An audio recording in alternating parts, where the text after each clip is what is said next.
Hi all, ഐം സുഫിയാൻ.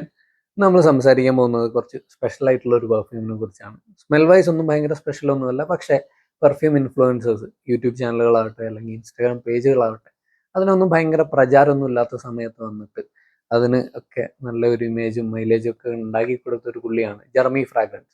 ആളുടെ ഒരു charisma, ഒരു സ്റ്റൈലൊക്കെ വെച്ചിട്ട് ഈ ഒരു ഫീൽഡിലേക്ക് പലരും വന്നു. കുറേ റിവ്യൂവേഴ്സ് പുതിയതായിട്ട് വന്നു. അതുപോലെ തന്നെ കുറേ ആൾക്കാർ പെർഫ്യൂം ജേണി അതിലേക്ക് ഇറങ്ങി ഈ ഒരു റാബിറ്റ് ഹോളിലേക്ക് വന്നു വിട്ടവരുണ്ട്. അപ്പോൾ ഞാനടക്കം പലരും എന്താ പറയുക, ഈ ഫ്രാഗ്രൻസ് ജേണി സ്റ്റാർട്ട് ചെയ്തത് മുന്നേ യൂസ് ചെയ്യുന്നുണ്ടെങ്കിലും സീരിയസ് ആയിട്ട് കളക്ഷൻ പരിപാടിയൊക്കെ തുടങ്ങി ആളുടെ വീഡിയോസ് കണ്ടതിന് ശേഷമായിരിക്കും.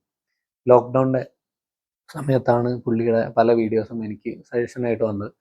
2019 2020 സമയത്ത്. അപ്പം അന്ന് മുതലൊക്കെയാണ് പയ്യെ ഒരു കളക്ഷൻ പരിപാടിയൊക്കെ സ്റ്റാർട്ട് ചെയ്ത് നല്ല നല്ല കയറി വന്നത്. അതിന് മുന്നേ പെർഫ്യൂംസ് ഒക്കെ യൂസ് ചെയ്യുന്നുണ്ടെങ്കിലും ചെറിയ ചെറിയ പെർഫ്യൂംസ് കയ്യിലുണ്ടെങ്കിലും ഒരു സീരിയസ് മോഡിലേക്ക് വന്നത് ആ ഒരു സമയമൊക്കെ ആയപ്പോഴാണ്. അപ്പോൾ ജെറമിയുടെ ഫ്രാഗ്രൻസ് ബ്രാൻഡായിട്ടുള്ള ഫ്രാഗ്രൻസ് വണ്ണിന്ന് ആദ്യത്തെ റിലീസായിരുന്നു ഓഫീസ് ഫോർ മെൻ. ഇത് ഫേമസ് പെർഫ്യൂമർ ആയിട്ടുള്ള ആൽബർട്ടോ മൊറിയാസ് ആണ് ക്രിയേറ്റ് ചെയ്തിരിക്കുന്നത്. നമുക്കിന്ന് ഈ ഒരു പെർഫ്യൂമിനെ കുറിച്ച് സംസാരിക്കാം. So let's get to the review. Welcome to Sufi fragrance.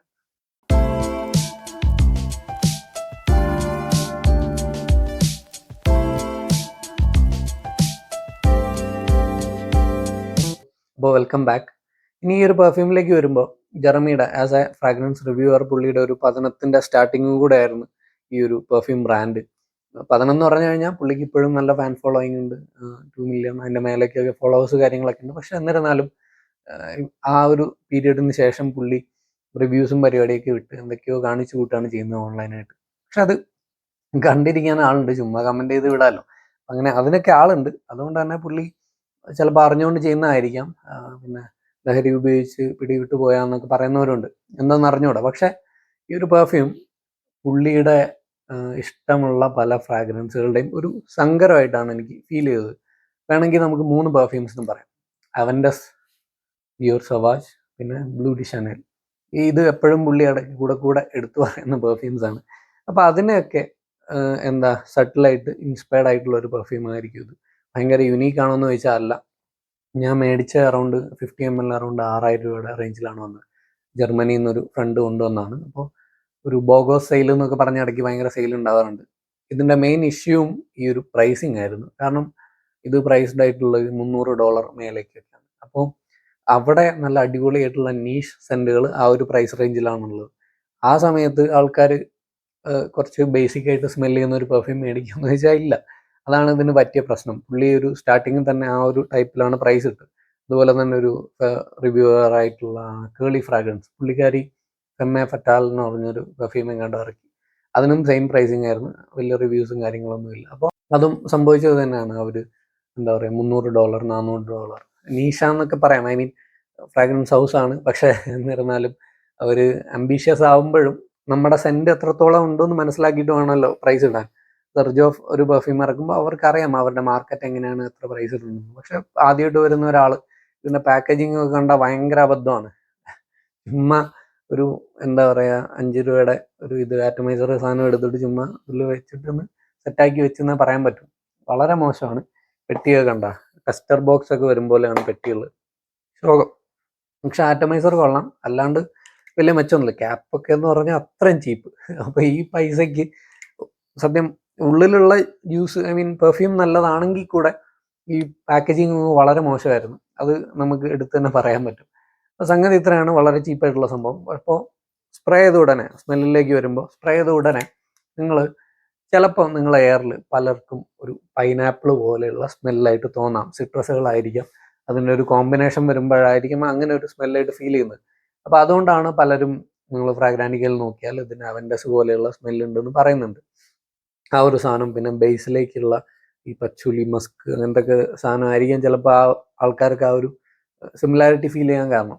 ഈ ഓപ്പണിങ്ങിൽ നിങ്ങൾ എയറിൽ സ്മെല്ല് ചെയ്ത് നോക്കുകയാണെങ്കിൽ ചെറുതായിട്ടൊരു പൈനാപ്പിളൊക്കെ പോലെയുള്ള ഒരു ടച്ച് ഇതിനുണ്ട്, അത്രേ ഞാൻ പറയുന്നുള്ളൂ. അങ്ങനെ പൈനാപ്പിളിൽ നിന്നുള്ള സ്മെല്ലൊന്നുമല്ല, പക്ഷെ ലൈറ്റായിട്ടുള്ള ലെമൺ അല്ലെങ്കിൽ സിട്രസുകളൊക്കെ കൂടി ചേരുമ്പോൾ ആയിരിക്കാം ഇങ്ങനത്തെ ഒരു സ്മെല്ല് വരുന്നത്. അതുകൊണ്ട് പിന്നെ അതുപോലെ തന്നെ ആംബ്രോക്സിൻ്റെ പ്രസൻസ് നല്ലപോലെ ഉണ്ട്. അത് ആൾക്കാർക്ക് എന്ത് ചെയ്യാൻ പറ്റും, സവാജുമായിട്ട് ഒരു സാമ്യമുണ്ടെന്ന് അവർക്ക് ഫീൽ ചെയ്യും. അതുപോലെ തന്നെ ഇതിൽ തിരൂടെ അങ്ങ് പോകുമ്പോൾ കുറച്ചൊരു ഗ്രേപ്പ് ഫ്രൂട്ട് അല്ല, ഈ സിട്രസ്, പിന്നെ എന്താ പറയുക, കുറച്ച് വുഡി അക്കോർഡ്സ് ഒക്കെ ചേരുമ്പോൾ, ഒരു ഡീം വുഡി അക്കോർഡ്സ് ഒക്കെ ചേരുമ്പോൾ ചെറുതായിട്ടൊരു ബ്ലൂ ഡി ഷനേലിൻ്റെ ടച്ചും ഇതിലേക്ക് വരുന്നുണ്ട്. അപ്പോൾ ഇങ്ങനെ പല പെർഫ്യൂംസിൻ്റെ ഒരു സങ്കരമായിട്ടാണ് എനിക്ക് ഫീൽ ചെയ്തത്. നിങ്ങൾ സ്പ്രേ ചെയ്ത ഉടനെ എയറിൽ ഇതുപോലെയുള്ള സ്മെല്ലൊക്കെ വരുന്നുണ്ട്, ആംബ്രോക്സിൻ്റെ പ്രസൻസ് ഫീൽ ചെയ്യാൻ പറ്റുന്നുണ്ട്. ക്ലോസ് ആയിട്ട് സ്മെല്ല് ചെയ്ത് നോക്കുകയാണെങ്കിൽ ബാഗമോട്ടിൻ്റെ സ്മെല്ല് ഇതിൽ നല്ലപോലെ ഉണ്ട്. പക്ഷേ ചുറ്റിലുള്ള എയറിൽ തിരിയുടെ ലൈറ്റ് ആയിട്ടുള്ളൊരു സെൻറ്റ് പ്രൊഫൈലാണ് ഫീൽ ചെയ്യാൻ പറ്റുക. കുറച്ച് സമയം കഴിയുമ്പോഴേക്കും ഇതിലേക്ക് പച്ചൂലി, പിന്നെ കുറച്ച് വുഡി അക്കോർഡ്സ് ഒക്കെ കയറി വരുന്നുണ്ട്. കുറച്ചൊരു പെപ്പറി അണ്ടർ ടോൺസ് ഉണ്ട്. ഇതിൽ ഓറിസ് നോട്ടൊക്കെ ലിസ്റ്റ് ചെയ്തിട്ടുണ്ട്. പക്ഷേ നിങ്ങളൊരു ഐറിസ് അല്ലെങ്കിൽ ഓറിസ് റൂട്ട് ബേസ്ഡ് ആയിട്ടുള്ള പെർഫ്യൂമിലൊന്നും കാണുന്ന തരത്തിലുള്ള ആ ഒരു ഫീലൊന്നും ഇതിലില്ല. നിങ്ങൾ റസാസി ദാറജ് ട്രൈ ചെയ്തിട്ടുണ്ടെങ്കിൽ അതിലൊരു ഓറിസ് നോട്ട് ഉണ്ടായിരുന്നു. അപ്പം വളരെ ക്ലോസ് ആയിട്ട് സ്മെല്ല് ചെയ്ത് നോക്കുകയാണെങ്കിൽ അതിനൊരു തിക്ക് പൗഡറി ടച്ച് ഉണ്ട്. ആ ഒരു ടൈപ്പ് ഓഫ് സ്മെല്ല് ഇതിലുണ്ട്. അല്ലാണ്ട് ഒരു ഓറിസ് ബേസ്ഡ് ആയിട്ടുള്ള പെർഫ്യൂമിന് കാണുന്ന ഫീലൊന്നും ഇതിലില്ല. അപ്പോൾ നിങ്ങൾ സ്പ്രേ ചെയ്ത ഉടനെ കിട്ടുന്ന ആ ഒരു സിട്രസ് നോട്ട്സ്, ആംബ്രോക്സിൻ്റെ പ്രസൻസ്, ലൈറ്റ് പെപ്പറി സ്മെല്ല്, പിന്നെ കുറച്ച് കഴിഞ്ഞ് വരുന്ന പച്ചുള്ളിയുടെ സ്മെല്ല്, ബേസിലേക്ക് വരുന്ന വുഡി മസ്കി സ്മെല്ല്, മറ്റേ ടച്ച് ഓഫ് സ്വീറ്റ്നെസ് ഒക്കെയാണ് ഈ ഒരു പെർഫ്യൂമിൻ്റെ മെയിൻ. ഭയങ്കരമായിട്ടുള്ള ക്യാരക്ടറൊന്നുമുള്ള പെർഫ്യൂം, കുറേ ലെയറുകളൊന്നുമുള്ള പെർഫ്യൂമൊന്നുമല്ല. നിങ്ങൾ പല പെർഫ്യൂംസും നമുക്ക് ട്രൈ ചെയ്യുമ്പോൾ നമുക്ക് മനസ്സിലാക്കാൻ പറ്റും അതിങ്ങനെ അൺഫോൾഡായി വരുന്നത്. ഇത് പക്ഷേ അങ്ങനെയൊന്നും ഫീൽ ചെയ്യുന്നില്ല. എനിക്ക് സത്യം പറഞ്ഞാൽ റാക്ക് സ്റ്റോർ പെർഫ്യൂം എന്നൊക്കെ പലപ്പോഴും ഫീൽ ചെയ്തിട്ടുണ്ട്.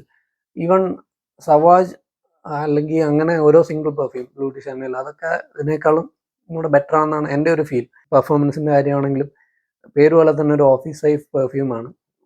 ചിലപ്പം ചിലർ നോസ് ബ്ലൈൻഡ് ആയി പോകുന്നതെന്നൊക്കെ പറഞ്ഞു കേട്ടിട്ടുണ്ടാവും. പക്ഷേ ഞാൻ ട്രൈ ചെയ്തെടുത്തോളം ഞാൻ എന്ത് ചെയ്ത് ഷർട്ടിലൊക്കെ അടിച്ചിട്ടിട്ട് പുറത്തൊക്കെ പോയി വന്നു, അങ്ങനെയൊക്കെ ടെസ്റ്റ് ചെയ്ത് നോക്കി. അപ്പോൾ എനിക്ക് തോന്നുന്നു അത്ര തന്നെ വലിയ പെർഫോമൻസ് ഒന്നും ഇത് ഓഫർ ചെയ്യുന്നില്ല. ഞാൻ അത്യാവശ്യം വെയിലൊക്കെ ഉള്ളപ്പോൾ പുറത്തൊക്കെ ഒന്ന് കറങ്ങി വന്നു. അങ്ങനെയൊക്കെ നോക്കിയപ്പോഴാണെങ്കിലും ഒരു 4 to 5 hours താഴേക്ക് മാത്രമേ അത് ലാസ്റ്റ് ചെയ്തിട്ടുള്ളൂ. പെർഫോമൻസിൻ്റെ കാര്യത്തിലും വലിയ കാര്യമൊന്നുമില്ല. അപ്പോൾ ഞാൻ പറയുന്നത്, നിങ്ങൾക്കൊരു അണ്ടർ 6,000 അല്ലെങ്കിൽ 7,100 ml ഒക്കെ വാങ്ങിക്കാൻ പറ്റുവാണെങ്കിലും നിങ്ങൾ വാങ്ങിക്കേണ്ട ആവശ്യമൊന്നുമില്ല. ഏതെങ്കിലും ഒന്ന് നിങ്ങൾക്ക് ഡിയോർ സവാജ് അങ്ങനെ ഓൺ ചെയ്യണമെന്നുണ്ടെങ്കിൽ അത് ഓൺ ചെയ്യാം, അല്ലെങ്കിൽ ബ്ലൂ ഡി ഷനേൽ മേടിക്കാം. ബ്ലൂ ഡി ഷനേലൊന്നും എന്താ പറയുക, എല്ലാവരും ഓവർ യൂസ്ഡ് ആണെന്നൊക്കെ പറയുന്നുണ്ടെങ്കിലും നമ്മളെ നാട്ടിലൊക്കെ എപ്പോഴും വെയർ ചെയ്താലും ആൾക്കാർക്ക് അറിഞ്ഞുകൂടാ ബ്ലൂ ഡി ഷനേൽ എന്താണെന്ന്. അപ്പോൾ അത് വെയർ ചെയ്യുന്നതുകൊണ്ട് അത് എല്ലാവരും പറയുന്നത് ഓവർ യൂസ്ഡ് ആണെന്നൊക്കെ പറയുന്നുണ്ടെങ്കിലും നിങ്ങൾ പേടിക്കേണ്ട, ധൈര്യമായിട്ട് വാങ്ങിച്ചോളൂ. ഇത് വാങ്ങിക്കേണ്ട ആവശ്യമില്ല എന്നേ ഞാൻ പറയും. ഇത്രയും സമയം യൂസ് ചെയ്തപ്പോൾ എനിക്ക് അങ്ങനെയാണ് ഫീൽ ചെയ്തത്. യൂസേജ് നോക്കുകയാണെങ്കിൽ നിങ്ങൾക്ക് എവിടേക്കും ഏത് വെതറിലും വെയർ ചെയ്യാൻ പറ്റുന്ന ഒരു പെർഫ്യൂം ആയിരിക്കും. ഓഫീസിലോ കോളേജിൽ പോകുമ്പോഴോ പാർട്ടിക്കോ അല്ലെങ്കിൽ എന്തിനു പോകുമ്പോഴും നിങ്ങൾക്ക് ഈ ഒരു പെർഫ്യൂം യൂസ് ചെയ്യാം. അപ്പോൾ അതിനൊന്നും പ്രശ്നമൊന്നുമില്ല.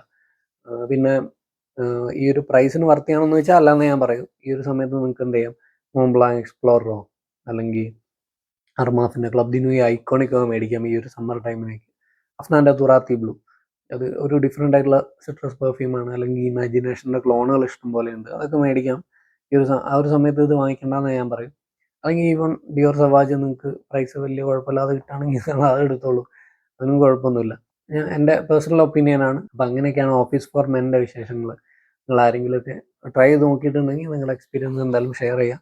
ഞാൻ ഇതിനെ ഭയങ്കരമായിട്ട് ബാഷ് ചെയ്തുകൊണ്ടൊന്നും വിചാരിക്കരുത്. സ്മെല്ല് നൈസാണ്, കുഴപ്പമൊന്നുമില്ല. പക്ഷേ എന്താ പറയുക, ഈ ഒരു പ്രൈസിന് ഇത് വർത്തിയല്ല എന്നേ ഞാൻ പറഞ്ഞുള്ളൂ. കുഴപ്പമില്ലാത്തൊരു പെർഫ്യൂം, ബേസിക് ആയിട്ടുള്ളൊരു പെർഫ്യൂം, അതാണ് മെയിൻ കാര്യം. അപ്പോൾ എന്തായാലും അടുത്തൊരു വീഡിയോയിൽ കാണുന്നവരേക്കും ബൈ.